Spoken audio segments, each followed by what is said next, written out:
Hello et bienvenue dans ce tutoriel Next.js version 13 qui va durer 1 heure où on va voir ensemble tout ce qu'il faut savoir avec cette nouvelle version.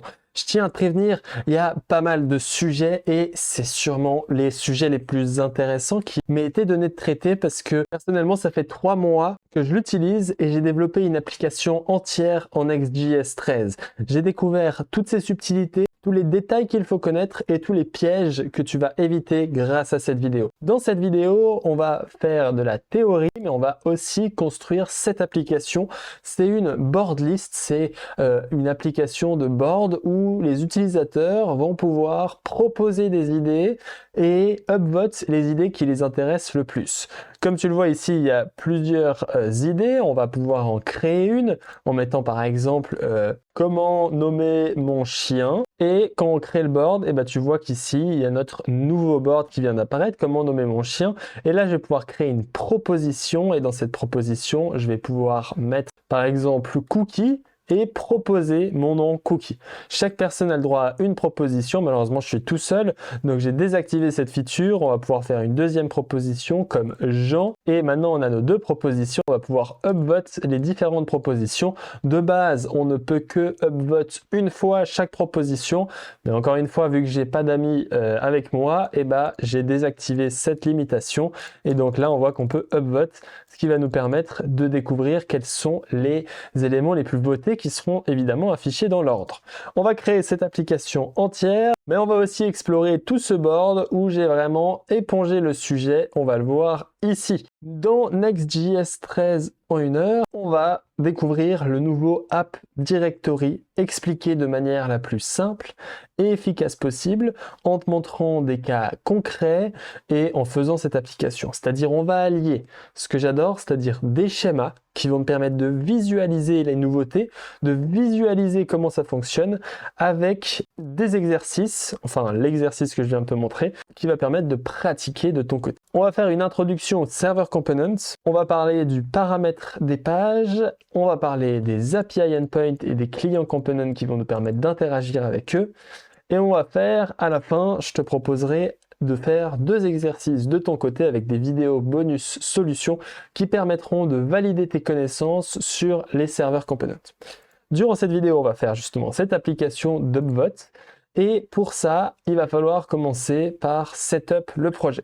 Alors, tu peux le faire maintenant avec moi ou tu peux le faire tout seul de ton côté le jour venu, mais je vais quand même le faire avec toi maintenant. Tu vas aller dans le lien dans la description, ce sera le 2e lien et il y a un lien sur ce repository Board Application Ranking et ici j'ai préparé le setup basique qui te permettra de créer ton application. Pour ça, on va venir ici faire code et tu vas copier-coller le machin HTTPS. On va ouvrir un terminal et moi je vais aller dans un dossier et moi je vais faire un git clone de board application ranking comme ceci et ça va te copier l'application. On va faire cd board application ranking et maintenant moi je vais l'ouvrir dans mon Finder afin de l'ouvrir dans mon Visual Studio Code qui est juste ici. Tu drag and drop et normalement tu as ton application. Cette application elle a plusieurs setups de base, notamment Tailwind. Elle a aussi Prisma, tu vois que j'ai même mis une database par défaut, c'est pas une super pratique, mais c'est pas grave, le but c'est que tu aies des données quand tu ouvres l'application pour la première fois. Et une fois que tu as setup ça, on va faire pnpm install et cette commande va installer tous les node modules. Si tu veux, tu peux utiliser npm évidemment, mais tu connais mon avis là-dessus et je pense qu'il faudrait que tu utilises pnpm. Une fois qu'on a fait ça, on va pouvoir faire pnpm run dev et vérifier que notre application fonctionne bien. Alors moi j'avais juste une application qui tournait déjà, donc je vais relancer et ici en venant dans notre application, on va ouvrir le lien que j'ai eu et vérifier que ça fonctionne bien. Et tu vois que ça fonctionne bien parce que dans cette application par défaut, dans la page, tu verras qu'il n'y a rien parce qu'on va tout faire ensemble. Alors, on va commencer par un peu de théorie avant de tomber dans ce projet qui est certes super, mais il va falloir un peu de temps. Et pour faire cette théorie, on va aller dans mon Obsidian. Le routing, c'est la première étape dans cette vidéo parce que le routing, il va être intégral dans cette application parce que la première feature qu'on va faire, ce sera la home page et il va nous falloir comprendre le routing. Moi, la première image que j'ai envie de te donner avec ce routing, c'est ces poupées russes, parce que c'est ça que ça me fait penser, ce routing. Tu vas avoir un composant layout avec à l'intérieur error, avec à l'intérieur loading, puis ta page. On va comprendre ces mots, mais il faut vraiment les penser comme une poupée russe. La page est dans le loading, qui est dans l'erreur, qui est dans le layout, ainsi de suite, ainsi de suite. Ce qui se passe, c'est qu'on a ces trois fichiers ici. On a des dossiers qui vont être comme en Next.js12, c'est-à-dire le routing. Si je crée un fichier qui est dans /user/test.tsx, et ben, l'URL que ça va me donner, ce sera /user/test. Et quand tu iras sur cette URL, tu tomberas sur ma page. Ça n'a pas changé par rapport à Next.js12. La différence, c'est que cette fois, la page, elle va être définie par le fichier page.js que tu vois ici. Ok ? Le fichier layout, comme je te l'ai dit, il faut le penser comme une poupée russe. Donc lui, il est là. Il va wrapper tous les éléments. C'est-à-dire que le code que tu vas afficher dans le layout, il sera affiché dans toutes nos pages. Et on va voir ensemble qu'on va ajouter un layout de notre application. On aura ensuite le error boundary qui est ici, le loading, et puis ensuite on aura les mêmes pages. Et je trouve que ce graphique, il est moyen pour comprendre ça. Donc on va voir celui-là. Voilà, c'est la deuxième vision que je peux t'apporter, c'est des sortes de boîtes en carton. Tu as une boîte. À l'intérieur, tu as une autre petite boîte, etc. Le layout, il va wrapper toutes nos boîtes. Ensuite, il y a le loading, l'error et la page. Et la page, c'est ce que l'utilisateur, il va en guillemets voir.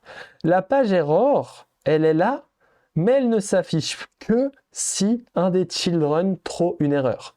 Si aucun children ne throw une erreur, la page error, elle n'existera finalement jamais. Elle vient juste prévoir le cas où il y a une erreur. De même, la page loading ne s'affiche que pour les serveurs components qui sont asynchrone. Les serveurs components, j'en parle après, mais dans la description, tu trouveras un cours gratuit qui t'explique les serveurs components avec les deux fameux exercices que je te conseille à la fin.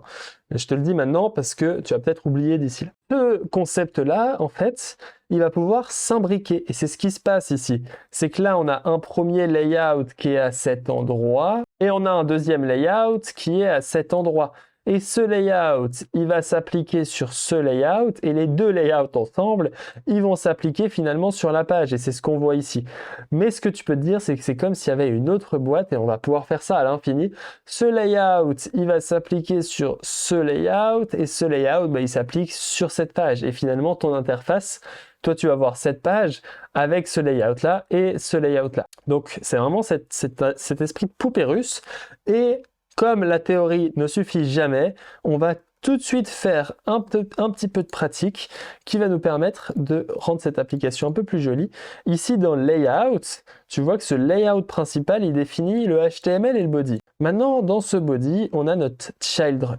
Tu vois que si ici, j'écris un petit p salut, ou je vais plutôt écrire layout.tsx, ce sera beaucoup plus clair. Tu vois que là, il y a notre layout.tsx. Mais dans page, il faut aussi imaginer que là, si j'écris home.tsx, on a notre home.tsx. Et ce qui est plus impressionnant, c'est que notre layout.tsx, il est bien en train de wrapper notre page à cet instant. Pour que tu t'en rendes compte, là, j'ai rajouté des classes, bg-gray900 text gray50. Tu vois que ça applique mes couleurs ici. Et là, on peut bien faire un wrapper dans notre layout du children, avec un class name padding 4, bg red, un petit U700, et tu vois que notre home, elle se situe bien à l'intérieur de notre layout. Quel est l'avantage de ça? C'est qu'on va pouvoir créer un petit composant dans Source Components. Ici, on va créer par exemple header.tsx. Lui, il va contenir notre header. Et notre header, elle va pouvoir contenir le nom de notre application, par exemple Bordy. On va l'appeler Bordy, tu sais quoi? Et à l'intérieur, on va pouvoir afficher pour l'instant juste ceci. On va lui rajouter une petite class name border bottom de border bottom gray. Et cette fois, on va mettre 700. Et un petit padding 4, évidemment, sinon on ne s'amuse pas. Et on va mettre notre header à l'intérieur de notre application en important notre header. Et tu vois que maintenant, on a notre petit header Bordy. On va pouvoir afficher notre children, tout ce qu'il y a de plus simple, mais on peut l'afficher dans un wrapper pour dire, par exemple, moi, j'ai envie que tous les éléments de notre page, ils aient un padding de 4, qui correspond à la header, qui permettra d'avoir une UI cohérente. Maintenant, l'erreur component, on peut aussi en créer un ici, et là, je te conseille d'aller dans la beta.nextjs.org, et ici, taper error.js, et là on aura un exemple d'error components. Tu peux copier tout ça ici, et on va créer un catcher d'error dans notre application globale, error.tsx. On va coller tout ça, et là on va juste rajouter quelques class names. Alors, concernant le client component, on m'intéressera après, mais là j'ai rajouté quelques styles, et qu'est-ce qui va se passer en fait, et là c'est intéressant, c'est que si je refresh mon application, tu vois que ça n'a rien changé, mais imagine-toi qu'ici je throw une erreur, new error, something went wrong, avec mon accent suisse, et bah tu vois que là, ce qui vient de se passer, c'est qu'on est bien en train d'afficher notre error component qui est juste ici. Tu vois que c'est ici, je lui change son petit class name de bouton en mettant P4 et que je lui ajoute quelques styles, bah tu vois qu'on a notre something went wrong, et là on a notre try again qui permet de reset l'erreur. Voici quelques spécificités du error component, c'est qu'il va prendre en props deux éléments. Il va prendre l'erreur qui a actuellement trop. Cette erreur, il ne faut pas l'utiliser pour afficher quelque chose dans l'UI, à part en dev mode, parce qu'en production, elle est supprimée. C'est pour ça qu'on ne l'utilise pas, et eux, ils ne l'utilisent pas non plus. Et ici, on va faire reset, qui va être une fonction qui va permettre de réessayer d'appeler notre page. Tu vois que là, si j'affiche un console.log en disant home.tsx et que j'affiche juste mon petit terminal à cet endroit, et ben quand je refresh, tu vois qu'on a quelque part home.tsx, et là si j'affiche quelques espaces et que je try again, et ben normalement on devrait être en train d'essayer d'appeler notre home, mais peut-être qu'on l'appelle côté front-end, alors autant pour moi. Quand on fait try again, et ben on n'a pas notre log, c'est-à-dire que je pense qu'il doit se dire il se fout de ma gueule, ça sert à rien d'essayer. Donc en l'occurrence on n'a pas notre log, mais ce qui se passe c'est qu'on est en train d'essayer de re-rendre notre home au cas où il n'y aurait plus de soucis. Ça c'est pour le error. Et qu'est-ce qui se passerait concernant le loading? Bah, malheureusement je ne peux pas te le montrer parce que comme je te l'ai dit, il faut voir un peu les server components pour comprendre ces erreurs. Mais ce que je te propose de voir ensemble, c'est notre première route paramétrique, parce que ça, on n'a pas besoin encore de voir les serveurs components pour voir ça. Il y a quelques détails intéressants. On va créer un fichier qui va s'appeler boards/boardid, ici, /page.tsx. Qu'est-ce que tu remarques ici? C'est que cette page-là, ici je vais juste faire un petit RFC pour faire un default export, on va l'appeler board page, et ici on écrit board page, et on va taper l'URL. Alors en regardant le nom du dossier que tu vois ici, c'est app/board/boardid/page.tsx. Pour y aller, on va faire notre app/boards/boardid, c'est par exemple 1/page.tsx. Mais ça, il n'y a pas besoin de le mettre dans l'URL parce que page.tsx, ça représente bien la route, le fichier qui va être affiché quand on va sur cette route. Tu vois que maintenant, on a ce bord de page. On le voit. Comment est-ce qu'on ferait pour récupérer le paramètre 1 que j'ai mis dans l'URL, ou 100 par exemple? Pour ce faire, on peut aller encore une fois dans la documentation, on va aller dans le fichier page, et tu vois que page, il prend en paramètre ceci. On va copier les paramètres qu'il prend dans cette documentation et on va les coller là. Tu vois qu'il prend params et search params. Params, il va représenter la route qui est affichée ici. En l'occurrence, le seul paramètre qu'on a dans notre page, c'est board ID. On va pouvoir écrire ici board ID de type string, tu n'as pas le choix de toute façon, et on va afficher ici une deuxième ligne avec p params.boardID. Et on va vérifier que ça fonctionne bien. Et on voit que le 100 que tu vois ici, il correspond bien à la valeur qui est juste là. Et les deux maintenant sont liés et on va pouvoir récupérer les paramètres de notre page grâce à cette fonction.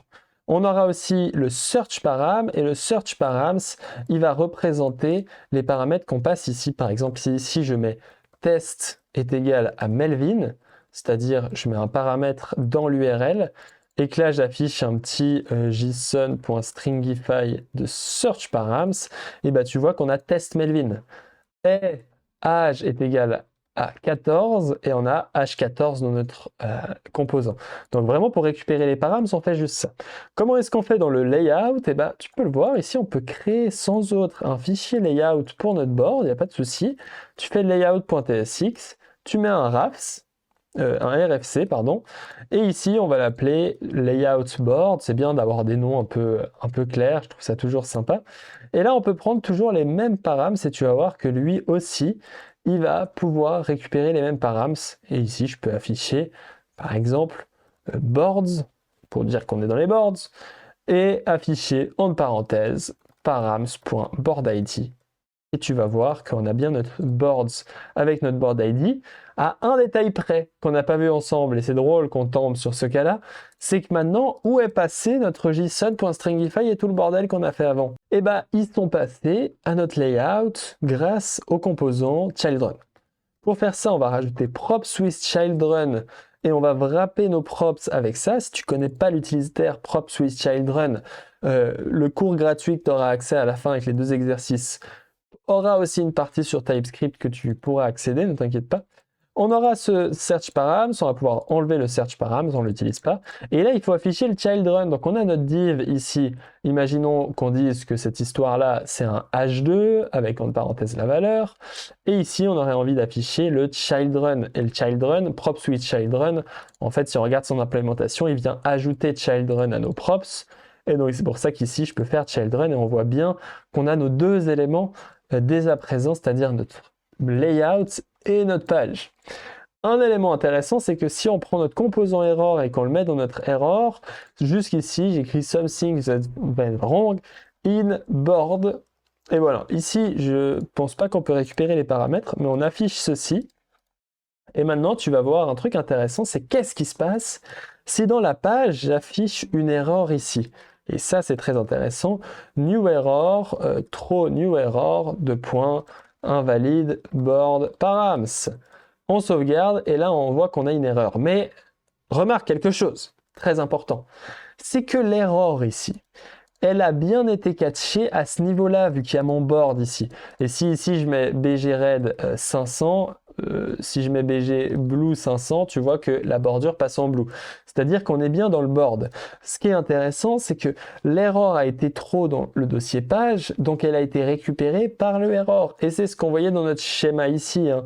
Le error boundary, c'est le plus proche de notre page qui va catcher l'erreur. Donc si là notre page c'est board, on va catcher l'erreur dans error boundary qui est ici, qui va catcher l'erreur à cet endroit. Donc ça c'est super intéressant parce que ça va permettre de gérer tes erreurs localement et surtout que tu vois là, tout le reste de l'interface ne souffre pas de cette erreur. Mon layout qui est juste ici, board 100, tout ce qui est dans layout, il ne va pas souffrir de cette erreur parce que lui il affiche toujours le board 100 parce que c'est pas lui qui a l'erreur. Maintenant, on fait un test. Qu'est-ce qui se passe si je fais une erreur dans mon layout board?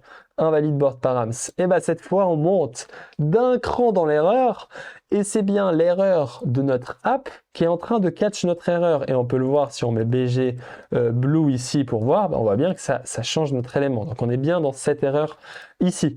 Donc, ces erreurs, en conclusion, elles viennent vraiment catcher les erreurs au plus proche de leur utilisation. Et ça, c'est très intéressant. Maintenant, continuons en supprimant ces erreurs et découvrons les serveurs components, parce que c'est quand même pour ça qu'on est là, maintenant qu'on a créé la base de notre application. On va aller dans notre logiciel de prise de notes et on va faire les serveurs components. Les serveurs components, pour les comprendre, il faut déjà voir qu'est-ce que c'était la méthode d'avant et la nouvelle méthode qui s'appelle les client components. On va dire que dans le Next.js 12, il y avait déjà des client components, juste qu'il n'y avait que des client components. Voici comment fonctionnent les client components. On vient récupérer les données du backend. Par exemple, la liste des boards. On vient récupérer la liste de tous les boards. Et une fois qu'on a cette liste, on vient créer une page HTML avec ces boards, blablabla, on run le HTML, et on va mélanger ça avec un JSON Next Data. Ce qui va permettre ensuite d'envoyer la page HTML avec à l'intérieur le JSON. Et ça, je le présente largement mieux dans mon cours avec un exemple concret, mais on peut le voir sur mon codelinks.dev qui est mon blog. Tu vois qu'ici, il y a ma page. Tout ça, c'est une sorte de client component. Et dans ce script ici, j'ai Next Data, c'est ce que je te dis ici, Next Data. Et dans ce Next Data, tu vois qu'il y a toutes les props que je passe à mon composant. Et tout ça, tu vas voir qu'ici, il y a bien mon année 2022 ici, il y a bien le title et il est bien présent sur ma page. Pourquoi il fait ça? Parce que derrière, il y a une phase d'hydratation qui va avoir besoin de ça, mais j'en parle pas dans cette vidéo parce que c'est pas le sujet.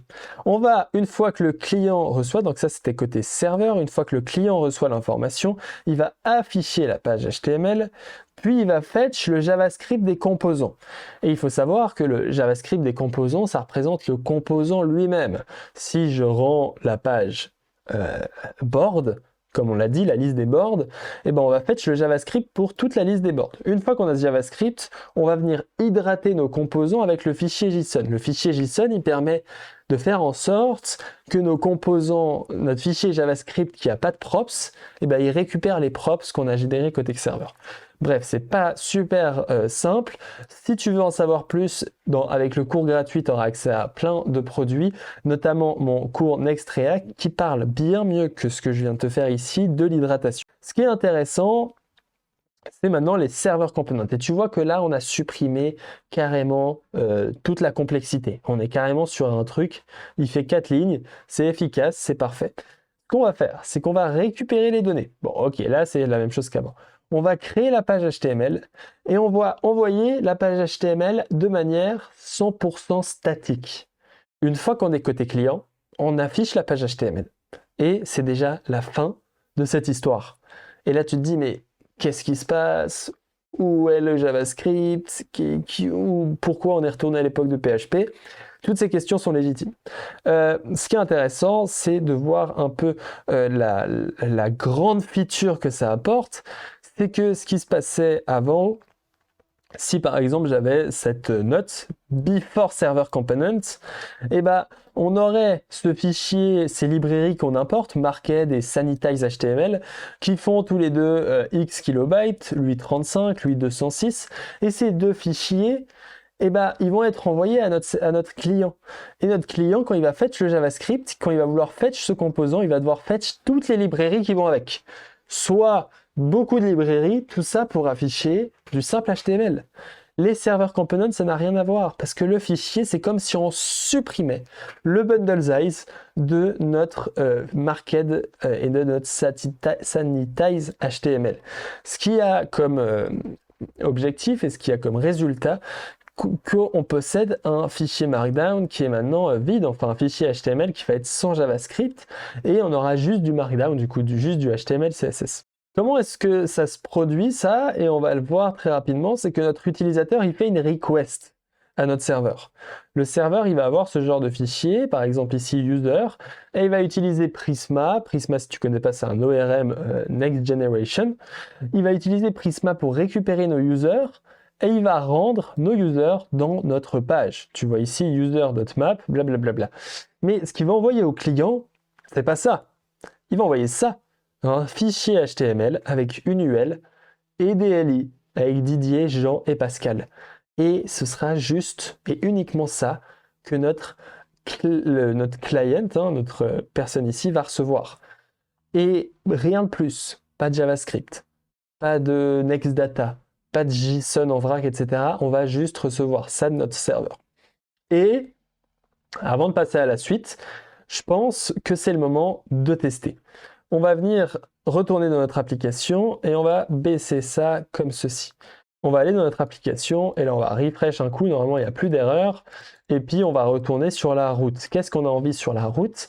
On a envie d'afficher tous les boards de notre application.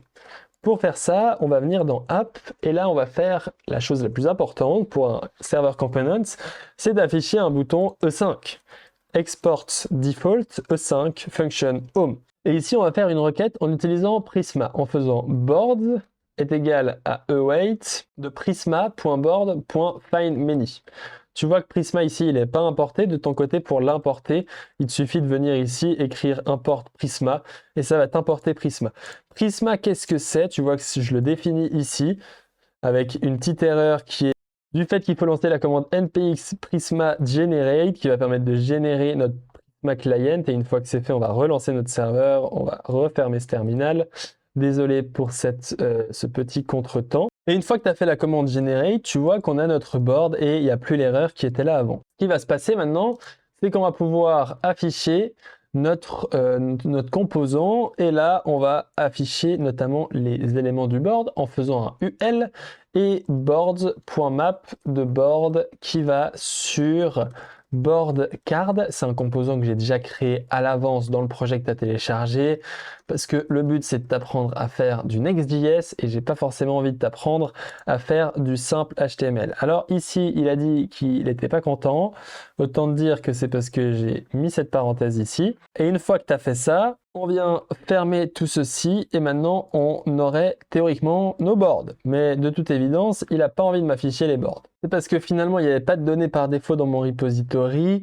C'est pour ça qu'on ne les voyait pas. Mais là, tu vois que dès que j'ajoute quelques données, on voit bien notre board. Et là, on va juste comprendre un peu ce qui est en train de se passer là. Est-ce que tu te rends compte de la simplicité avec laquelle je viens d'afficher des données qui viennent de ma database? Là, j'ai juste fait await prisma.board.findMany, board.map, j'affiche mon composant et il est là. Il est là, il est parfait. Là, ce qu'il faut bien se rendre compte, c'est que mon board ici, si on va dans le réseau request et qu'on refresh un coup toute cette histoire, eh ben on va recevoir un fichier HTML qui est ici, en faisant une petite preview, et tu vois que les deux éléments, ils sont là avant même qu'il se passe quelque chose. On a nos éléments qui sont dans le HTML côté créé côté serveur. Et tu vois que cette fois, on n'a plus le next data de la mort, c'est-à-dire le JSON diabolique, il n'existe plus. C'est fini. Voici un peu la puissance des serveurs components et tu vas voir, c'est loin d'être terminé. Ce qu'on va faire, c'est qu'on va rajouter un peu de style à notre application en faisant une petite... voici les boards, au moins on est joli, on va faire un class name text 5XL font bold. Et puis, on va venir ici faire un class name, flex, flexcol et gap de 2. Voilà, on a une application un peu plus jolie, sans oublier aussi ici un flex, flexcol et gap de 4. Une fois qu'on a ça, on voit qu'on a notre petite application et nos petits boards. Voici une étape de fait. Maintenant, ce que j'aurais envie de faire assez rapidement, c'est d'ajouter la possibilité de créer un board. Et c'est là que ça va devenir beaucoup plus intéressant. Pour faire ça, on va créer un petit bouton ici. J'ai créé un composant bouton que tu pourras retrouver, que je te mets ici, qui va permettre de créer un board. Et quand on clique sur ce board, eh ben, on a envie de nous rediriger sur board/new. Parce que la seule possibilité, ce sera de créer des boards.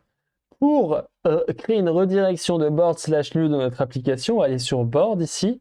On va créer un nouveau fichier à cette étape-là et on va l'appeler new/page.tsx.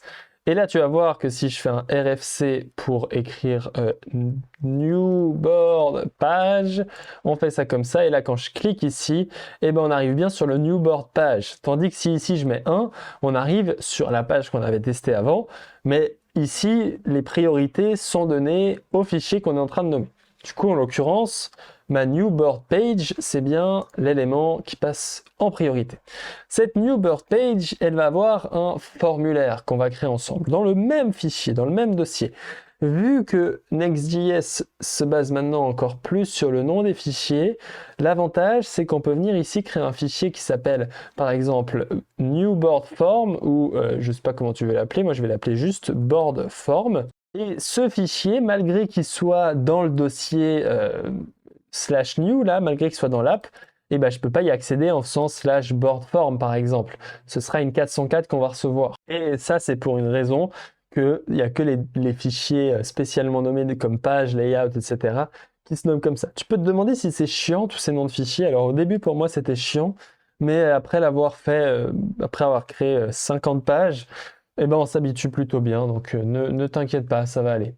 Dans notre formulaire, ici on va pouvoir faire un form avec une petite class name, encore une fois, flex, flexcol, gap 4, hein, c'est mes classes, c'est mes 4 éléments préférés. Et à l'intérieur, ici, on va afficher un petit h2, toujours pour être joli, create a board, a new board, why not? Et on va mettre comme class name texte de XL. Une fois qu'on a fait ça, on va créer ici un input. J'ai encore un composant input avec input.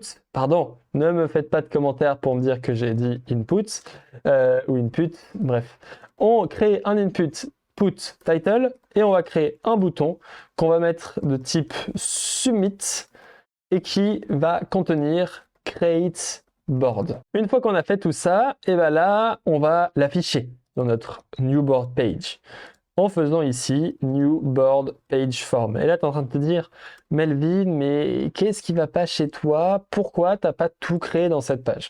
Et bien, tu as bien raison de me demander ça. C'est pour ça que, pour que ce soit quand même utile, on va déplacer ce H1 ici. Au moins, voilà, on est quand même un peu utile. On n'est pas totalement inutile. On met un flex call gap 4 ou même gap 10 ici. Au moins, on a un bon espace et on a notre formulaire qui est ici. Et d'ailleurs, là, on va pouvoir diminuer le gap. Au moins, c'est plus mignon, c'est minimaliste. On a notre Create New Board et là, on a notre page. Ici, c'est un serveur component et là, c'est un serveur component. Qu'est-ce qu'on va faire avec notre super formulaire? Eh bien, on va rajouter un handle submit pour gérer la submission du formulaire et potentiellement faire un endpoint API qui vient fetch ce formulaire. Pour faire ça, on va prendre un handle submit qui va prendre un event qui sera de type form event de HTML form element. Si tu n'es pas à l'aise avec TypeScript, tu pourras regarder dans la description. Tu as des chances d'avoir un petit cours TypeScript qui se cache. Form data, new form data de event.currentTarget. Const title est égal à formData.getTitle. Là, je suis un peu bourrin, mais moi, je transforme ça en string. C'est déjà une string, mais en moins TypeScript est plus content. Et ici, on va faire fetch. Et pour l'instant, on va pas faire ce fetch parce que ce sera, il faudra déjà créer l'endpoint API. Maintenant, qu'est-ce qu'on fait? On va rajouter onSubmit est égal à handleSubmit. Attention, prépare-toi parce que là, ça va barder. Je save. Event handler cannot be pasted to client component. Props. Form onSubmit. If you need interactivity, consider converting part of this to a client component. Voici ce que ça dit. Qu'est-ce qui se passe ici, Sherlock? Eh bien, il se passe qu'on a un problème. Le résultat des serveurs components, c'est que c'est des fichiers HTML statiques, comme je t'ai montré avant. Il n'y a plus d'interactivité. Ciao, ciao! Et plus d'interactivité, c'est égal à plus aucun hook. Ciao, ciao! Plus d'events. Aïe! Et pas d'interaction avec le DOM. Effectivement, ça te fait peut-être mal d'entendre tout ce que je viens de dire, mais c'est l'avantage des client components. C'est-à-dire que pour la page qu'on a fait juste avant, qui est ici, il n'y a pas besoin d'interactivité. Donc c'est super d'avoir des serveurs components qui nous enlèvent l'interactivité. C'est dur de rêver mieux, mais pour la page qu'on a fait juste ici, on a envie de faire un fetch API. Et par définition, notre board form ici, c'est un client component. Comment est-ce qu'on définit un client component? Eh ben, je te l'ai mis ici. Un client component, ça se définit avec l'ordre use client au début de fichier. Use client, pardon. Ici, on va mettre use client au début de ce fichier, ce qui va transformer notre board ici en un client component.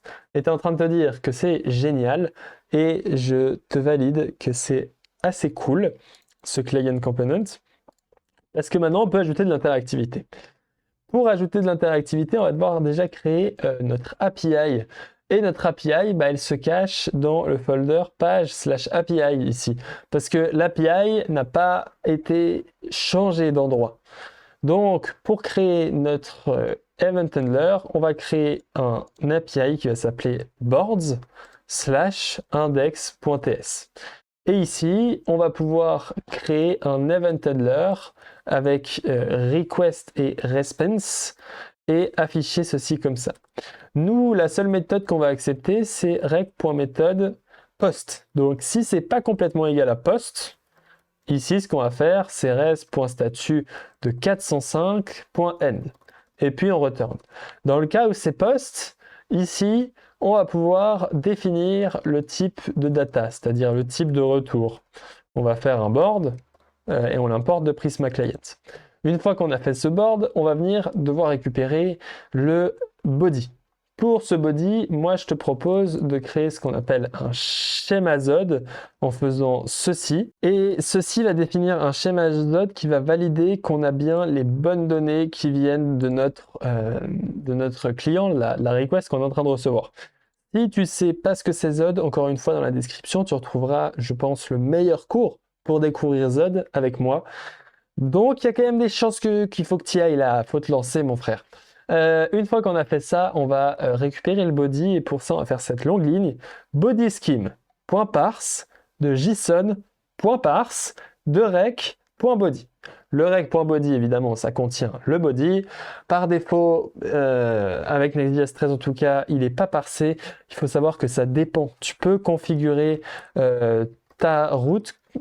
Si on va dans Next.js Configuration Routes, et en fait ici, il y a moyen de les configurer API route. Voilà, on peut exporter cette magnifique config pour dire qu'on veut un body parser true, et tu vas voir, ce sera génial, parce que normalement maintenant, il devrait automatiquement parser, et on peut enlever ce reg.body. Personnellement, ça me perturbe de devoir mettre ça partout, donc on va laisser ce json.parse, tu verras, c'est très bien.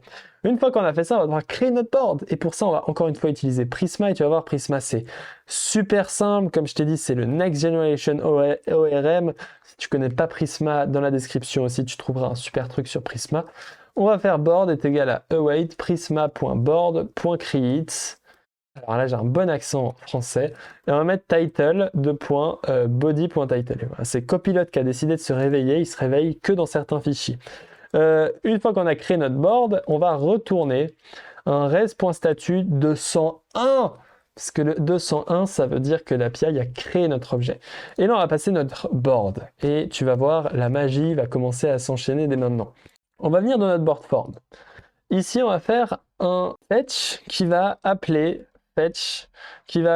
API, API/board, et on va passer comme méthode post avec comme body json.stringify de title. Voilà la magie, et on va faire res qui va sur res.json, on transforme ça en JSON, c'est quand même cool, et là on va faire res data, et là on va console log les datas pour voir ce que ça donne. On va afficher la console, et là on va créer un nouveau board qui va s'appeler quoi manger ce soir, par exemple. Si tu veux demander à tes abonnés qu'est-ce que tu veux manger, tu crées, là on a data, dans data il y a board, et dans board il y a notre ID 3 et notre board. Maintenant le problème, c'est que si je retourne sur ma page, tu vois que ça a marché. Mais bon, c'est un peu normal, et en même temps, voilà. Mais le mieux, ce serait de retourner à cette page automatiquement. Pour ça, ici, on va créer un routeur qui va s'appeler useRouter avec nextRouter. Et là, on va pouvoir faire router.push. Mais attention, je me suis trompé dans la porte, c'est /navigation. Il faut faire attention parce qu'ils ont changé de routeur. Push, et on va aller dans /. Au moins, qu'est-ce qui va se passer, Sherlock, quand je crée mon new board ici, par exemple, quoi faire cet été, hein, j'essaie de trouver de l'inspi, je vais commencer à être à court d'idées. Create board, et à ce moment-là, on est redirigé sur cette page et on a bien notre board quoi faire cet été. J'ai envie de te montrer un petit détail qui est intéressant, qu'on n'aura peut-être pas l'occasion de voir pendant ces 1 heure limitée. Non, je rigole. On va aller dans page, et ici, je vais ajouter, au lieu de mettre create board ici, tu es en train de me dire, mais pourquoi est-ce qu'on ne créerait pas le board form directement dans notre page? Ben voilà, mais c'était pas compliqué quand même. Et t'as bien raison, Là, qu'est-ce qui va se passer, Sherlock? C'est que si je supprime ça, on va afficher quand même le network pour voir que la request se fait bien, et que je crée un nouveau board. Et cette fois, comment on va l'appeler? T'es en train de te dire que je suis vraiment à court d'idées.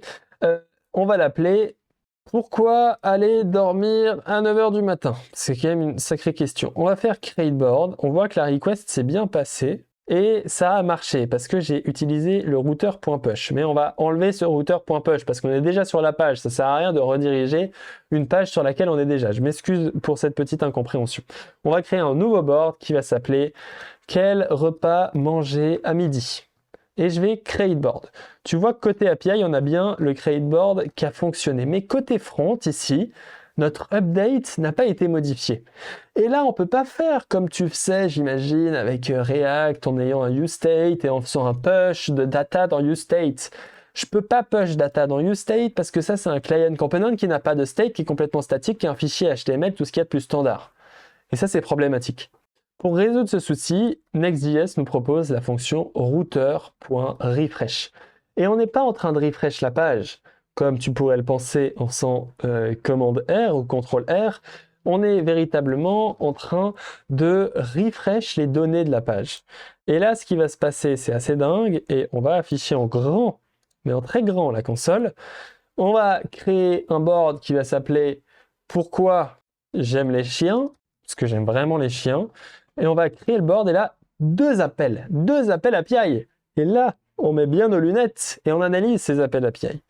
Il y a le premier, c'est boards.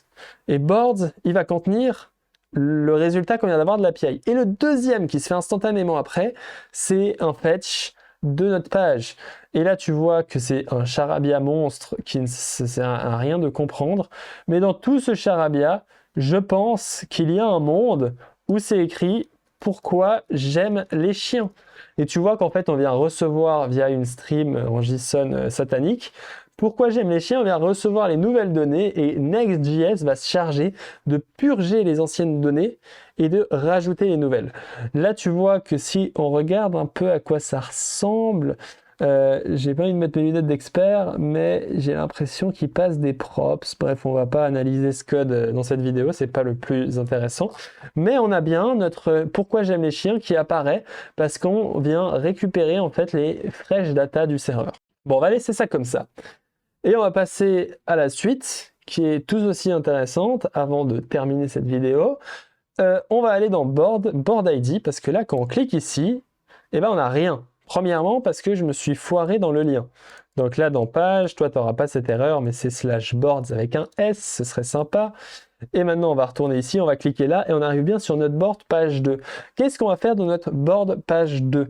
Eh ben, on vient récupérer le board en faisant const et en rendant notre client server component, const board est égal à await, et là on va importer Prisma encore une fois, await de prisma.board.find unique, qui permet de dire que tu as envie de trouver un élément qui est unique. Et tu vois qu'ici, dans les where, je ne peux que mettre des ID parce qu'il n'y a que les ID qui sont uniques. Et là, je vais mettre mon board ID. Alors, tu vois que lui, de base, il attendrait un number ou undefined. En l'occurrence, je lui passe un string. Apparemment, il n'y a pas de souci. Ce qu'on pourrait faire ici, c'est quand même un petit... Ah bah voilà, il n'est pas content, je l'avais pré-shot. On va faire board ID est égal à number de params.boardID. Et là, on peut faire un petit isNow de board ID. Qu'est-ce qu'on fait? Eh ben, on peut throw une erreur parce que ça veut dire qu'il y a un problème. On pourrait retourner not found aussi. C'est possible de faire un return de not found qui est une fonction qu'on peut appeler comme ceci, not found. On va faire ça. Vous savez quoi? Parce que c'est intéressant. Et ici, on va passer board ID à cet endroit. En faisant ça, tu vois que ça fonctionne bien. Et ici, ce que je peux afficher, j'ai plus besoin d'afficher ça, je pourrais afficher vraiment la board page, comme quoi c'est un H1 avec board.title, parce qu'on est dans le comment nommer mon chien, et ça marche! Wow! C'est fou! J'adore! On enlève les trucs inutiles. Et là, on va transformer ça en un magnifique titre. On pourrait aussi le fetch ces données dans le layout pour séparer les requests. Et c'est ce qu'on va faire. Tu sais quoi? Parce que j'avais pas prévu ça, mais je trouve ça sympa. On va fetch tout ceci dans le layout. Tu vois, là, je récupère mon histoire. On peut aussi rendre les layouts asynchrones. On va rendre mon Prisma. On récupère. Et là, on va afficher le H2 avec le board.title. Ici, en faisant comme ça. Check board.title. C'est un peu la seule donnée qui nous intéresse. Et là, on pourrait quand même faire un find unique or round. Au moins, si par hasard, c'est un ID qui n'existe pas, boum, on throw une erreur et il n'y a pas d'histoire. Et là, ça va me permettre d'enlever le point d'interrogation qui est juste ici. On va laisser le child run et on va pouvoir lui mettre quand même quelques class name, sinon on ne s'amuse pas. Text 4 XL, font bold. Ici, on va mettre comme class name flex, flex call et gap 6. Et au moins, on a ce magnifique titre, ça c'est bien. Et dans notre page, ce qu'on va pouvoir récupérer, c'est les propositions liées à notre board. Et on va pouvoir afficher un super input qui permet de créer des propositions comme on l'a fait avant. Et ça devient super intéressant. On va ici récupérer des propositions. On va récupérer les propositions qui sont find many, where, et là on va faire where, board ID, board ID. Et là, théoriquement, on pourrait enlever cette vérification parce que l'autre élément nous aurait déjà fait du mal à ce moment-là. Mais ici, on va appeler cette variable proposition avec un S, et on va ajouter ici un petit UL, on va retourner ça comme ça, hein, UL proposition.map de proposition qui va sur proposition, et là tu peux appeler mon composant proposition, pardon, et là on va faire proposition.id comme qui, et le reste on va spread les params de proposition. Et là il nous dit que c'est pas bien parce qu'en fait il faut pas spread les params, il y a title et id, ça c'est vrai, mais il faut aussi vote count. Et vote count, pour le sélectionner, on va venir ici faire un select de title true, id true, et ici underscore count, et là on va passer select, puis on va passer vote, et là on va passer true.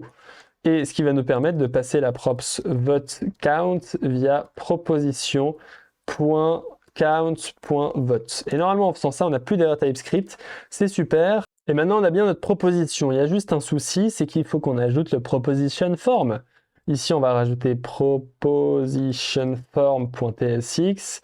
Là, on va prendre notre board form, on va tout copier tel un fou, et on va rajouter ici juste proposition form. On va créer un type proposition form props, et on va mettre comme paramètre board id de point number, et ce proposition form props, on va passer ici board id parce qu'il va falloir qu'on récupère le board id pour savoir à quelle proposition on est en train de lier notre histoire, et on va faire board id proposition. Maintenant qu'on a fait ça, il va falloir créer la route proposition. Tu vois qu'ici on a juste à remplacer create proposition, et tout le reste en fait il va pas changer grandement en l'occurrence. Et là on va créer un paramètre board id proposition.ts, et dans ce fichier là on va copier la même chose encore une fois qu'ici, c'est juste qu'on a un autre scheme qui sera égal au query scheme. Et ça va être un z.object qui va contenir le board id qui sera un z.string, et on va le transformer en number. Alors moi j'aime pas utiliser parsings, mais on va le mettre en number comme ça, et on va pouvoir récupérer notre query ici en faisant const query est égal à query scheme.query. En fait je crois que Copilot marche que dans les fichiers API. Là on va pouvoir créer à la place, on va tout rename proposition, évidemment ici il a toujours envie de faire ça, et là on va mettre proposition. Et là dans les data il faut aussi changer en mettant proposition. Et là ce qu'il nous demande c'est aussi un board id, donc là on passe query.boardid, et ce qu'il nous demande c'est aussi une IP, et là je vais mettre mat.random. Mais dans la vraie vie, ici tu récupérais une vraie IP, c'est-à-dire l'IP, ça permettrait d'éviter que les utilisateurs fassent 1 million de propositions et floutent toutes tes propositions. Donc on limite les propositions à une certaine IP. Une fois qu'on a fait ça, normalement, d'après moi, je pense que ce proposition form, il fonctionne. C'est toujours un use client, faut faire attention. Et là, dans notre page, on va wrapper ça dans une petite div, et là, on va mettre proposition form comme ceci, et on va rajouter le board id qui est égal au board id, et normalement il est content. Et là on va créer une nouvelle proposition, par exemple comment nommer mon chien, évidemment cookie, créer proposition, et là ça marche bien, on a bien le refresh et on a bien notre cookie. Là on va rajouter des class name flex, call, gap 8 par exemple, c'est bien. Et là on a notre cookie, et ça c'est cool. Ça c'est cool, parce que pour l'instant on a un fetch qui ne fonctionne pas, mais on a tout ce composant là. Si on s'intéresse à ce qui se passe dans proposition, tu vois qu'il a besoin du title, de l'id, du vote count, et il a un up vote button, et celui-là je l'ai déjà créé. Je m'excuse de te spoiler ce code là, mais tu vois qu'on arrive à la fin des 1 heure de la vidéo, et du coup je voulais pas faire cet élément aussi, désolé, je m'excuse. Et de toute façon on peut le modifier, tu vois, on peut rajouter un point catch ici avec un on error, il n'y a pas de souci. Et une fois que tu as fait tout ça, on va avoir cet élément-là qui fait un API call à proposition id vote, avec des S partout, évidemment. Une fois qu'on a ce upvote avec ce fetch, il va falloir juste qu'on crée l'endpoint qui correspond en faisant /API/proposition/ ici on va mettre proposition ID slash vote.ts et là je te propose de copier-coller le même fichier qu'ici en mettant ça jusque là dans query scheme on aura proposition ID, on fait exactement la même chose. Title, il n'y aura pas de title, il n'y aura pas de body du tout en fait. Et là on va supprimer le body, on va créer ce qu'on appelle un vote et là on va prendre un vote et on va retourner un vote. Il y a toujours un peu la même histoire, toute cette manigance. Et là, on va juste passer l'IP, c'est tout ce qu'un vote a besoin. En fait, je crois un IP string is not assignable. Et il nous faut aussi une proposition ID qui sera égale à query.proposition ID. Et là, on va renommer ça en vote. Je suis désolé d'aller un peu vite, mais ça, c'était vraiment la petite cerise sur le gâteau, on va dire. Une fois qu'on a sauvegardé ça, et bah, tu vois que maintenant, quand je clique, et bah, boum, ça fonctionne! Et ouais, mon pote, ça fonctionne, etc. Il y a un seul petit souci, c'est que si je crée une deuxième proposition, par exemple, mon chien, il peut s'appeler Bertrand, et bah tu vois que là, il est au-dessus de notre élément. Mais ça, c'est pas cool, donc on va juste résoudre ce problème. Ici, je vais juste rajouter quand même un petit gap de 4 pour être joli. Et là, on va faire un order by, et là, on va pouvoir passer create date. Et ici, on va mettre... pardon, pas create date. Justement, on doit order by par le nombre de votes. Et là, on fait desk. Et maintenant, on a ceux qui ont été le plus votés en premier. Donc, si je spam le vote de cet endpoint, et là, tu vois qu'il est passé au-dessus. Donc là, maintenant, je suis dans la merde parce que ça fait que de changer. Donc, finalement, je suis dans un enfer interminable, mais il n'y a pas de souci. Donc, waouh! Je suis super fier d'avoir réussi à tenir les temps. Cette application, elle est simple, mais compliquée. Dernier truc que j'ai envie de te montrer avant de terminer, c'est que dans mon board carte upvote ici, ce que je fais, c'est assez cool parce que j'affiche un on error ici avec une librairie React Hot Toast. Et tu vois qu'ici, en l'occurrence, il ne me fait pas d'erreur. Mais si tu voulais juste faire fonctionner le projet, il fallait rajouter ce fichier-là. Je te le rajouterai et ce fichier là fallait juste l'ajouter dans mon provider ici qui permet d'afficher les toasts. Et maintenant tu vois que dans le cas où il y aurait une erreur, par exemple si je fais ça et que je vote, bah, tu vois il y a un petit, tu le vois pas parce qu'il y a ma caméra, mais si je te déplace ma caméra, tu vois qu'il y a un petit message d'erreur qui s'affiche comme quoi on peut voter qu'une seule fois.